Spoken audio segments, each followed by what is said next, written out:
Perkenalkan, nama saya Leonari Putri dengan NIM 23121070204.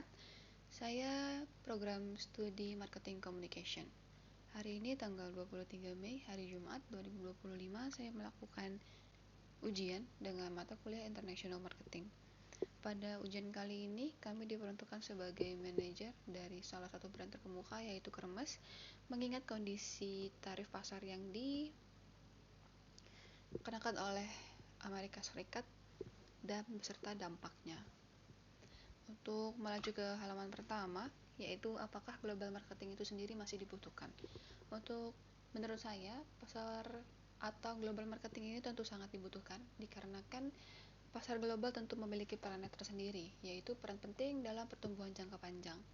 Selain mengurangi ketergantungan terhadap suatu area, ini juga dibantu dengan diversifikasi pasar, yang dimana brand ini tersendiri adalah memiliki pasarnya sendiri, yang dimana salah satu brand terkemuka dan juga harga yang luar biasa fantastis yang menggandeng orang-orang yang memiliki ketertarikan kepada brand tersebut, yang dimana mempertahankan eksistensi dan reputasi merek di pasar global, terutama di Eropa, Timur Tengah, dan Asia Tenggara. Berikut adalah sumber-sumber yang sudah saya cantumkan. Selanjutnya, untuk strategi STP internasional yang tepat untuk Kermes itu sendiri. Dari permasalahan yang sudah kita sebutkan tadi, tentu kita harus memiliki strategi untuk dapat menghadapi tarif yang dikenakan Trump itu sendiri. Terlebih banyaknya influencer dari China yang membocorkan bahwasanya barang-barang luxury yang diproduksi oleh Eropa maupun dari Amerika itu sendiri diimpor dari China, yang dimana harga pokok penjualannya itu ternyata lebih tinggi dibandingkan dari modalnya, yang dimana China memberikan pasokan ataukah menjadi supplier dari barang tersebut dan diekspor kepada Eropa, misalnya Italia, Amerika, Prancis, segalanya. Namun mereka hanya mengesapkan dari merek dagang itu sendiri. Jadi kita sebagai brand yang terkemuka, kita harus memiliki strategi yang tepat untuk mengatasi masalah ini. Yang pertama ada segmentation dari S. Berdasarkan segmentasi yang bisa kita sebutkan tadi, Kermes merupakan brand terkemuka, yang dimana salah satu barang atau produk yang dijual itu adalah harga fantastis yang merupakan tas, yang dimana tidak semua konsumen yang memiliki uang dapat memiliki tas itu sendiri. Jadi apabila kita ingin menjualkan barang kita tidak bisa hanya menjual kepada orang yang beruang saja, tetapi yang memiliki loyalitas dan juga memang memiliki kredibilitas tertentu untuk barang itu sendiri. Jadi kita harus mensegmentasikan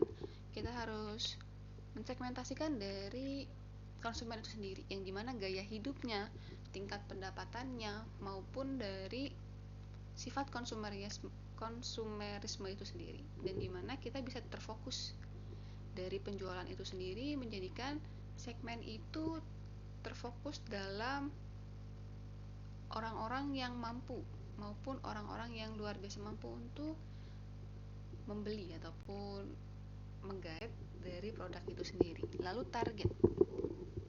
target dari kami itu dari demokrasi terlebih dahulu adalah orang-orang yang mungkin dari brand Kermes ini sendiri adalah brand yang sangat digandrungi oleh semua kalangan ya, tapi untuk kita mentargetkan dari usia 25 hingga di usia 50 hingga 60 tahunan, terlebih di wanita, yang dimana hal-hal tersebut kenapa wanita?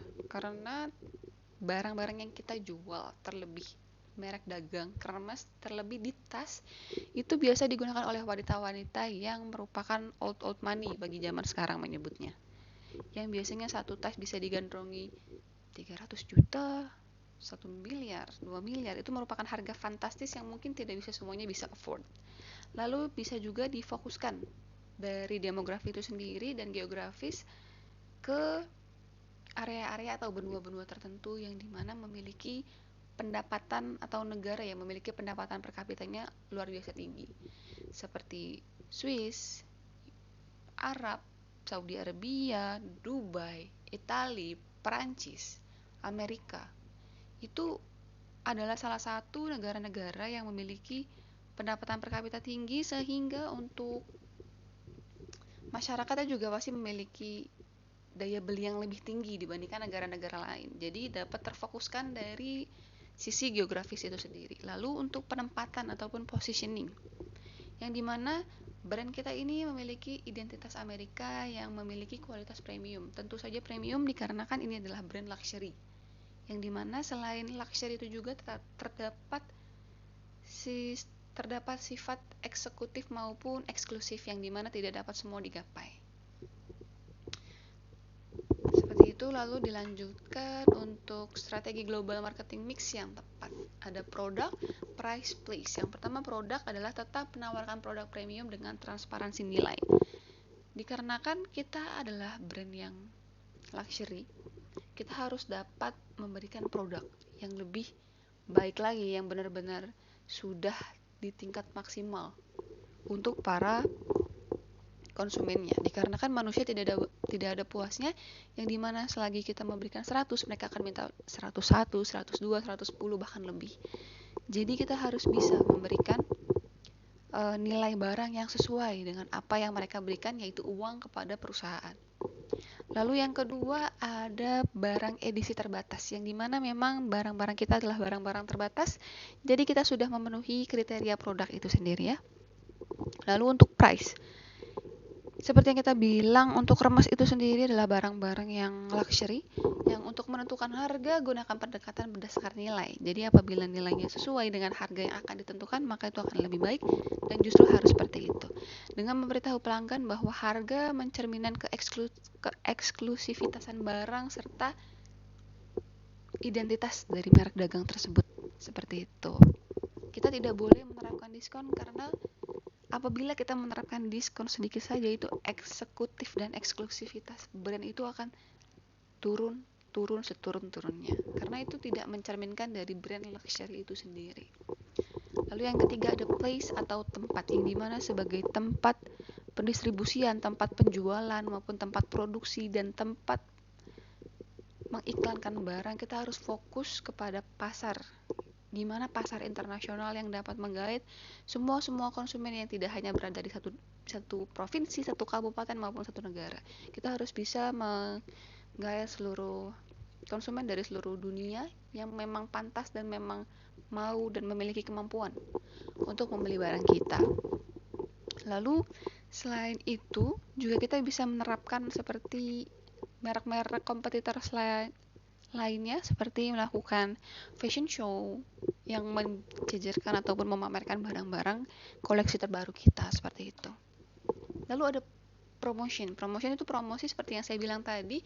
Kita bisa melakukan fashion show yang dimana dapat menonjolkan identitas seni dan budaya dari merek itu sendiri, dari merek remas ini sendiri, seperti itu. Dan KOL, kita bisa menggunakan model dari fashion show itu sendiri. Kita dapat menggunakan model yang dimana memang cocok dan sesuai dengan identitas serta karakter dari brand itu sendiri.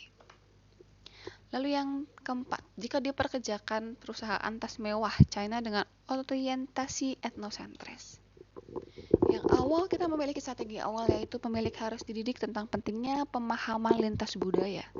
Karena dari perbedaan wilayah pun dapat memiliki perbedaan budaya yang signifikan. Ini menunjukkan bahwa merek harus dapat mengubah strategi mereka tanpa kehilangan identitas. Jadi apapun diproduksi dimanapun, budaya seperti apapun, kita tidak boleh melunturkan identitas awal yang menjadi ciri khas ataupun karakteristik tersendiri.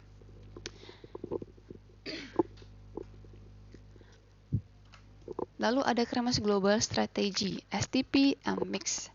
Ada segmentation and targeting, positioning, product, price, place, promotion, just like what I said before. Seperti itu. Di sini ada high income, style conscious, urban consumer untuk segmentation and targeting. Fokusnya dari Europe, Middle East, and Asia Pacific. Lalu untuk penempatannya, positioningnya kita harus memberikan kesan luxury. Lalu untuk produknya tentu dari kualitas, dari transparation value, serta dengan sesuainya dengan barang serta dari nilai dan harga itu sendiri. Lalu untuk yang harga juga harus sesuai. Lalu untuk tempat penjualan, distribusi seperti yang tadi sudah saya bilang, dan promotion. Promotion bisa dari fashion show ataupun di upload maupun seperti campaign yang sering ada di sosial media seperti itu. Mungkin itu saja dari saya. Sekian, terima kasih.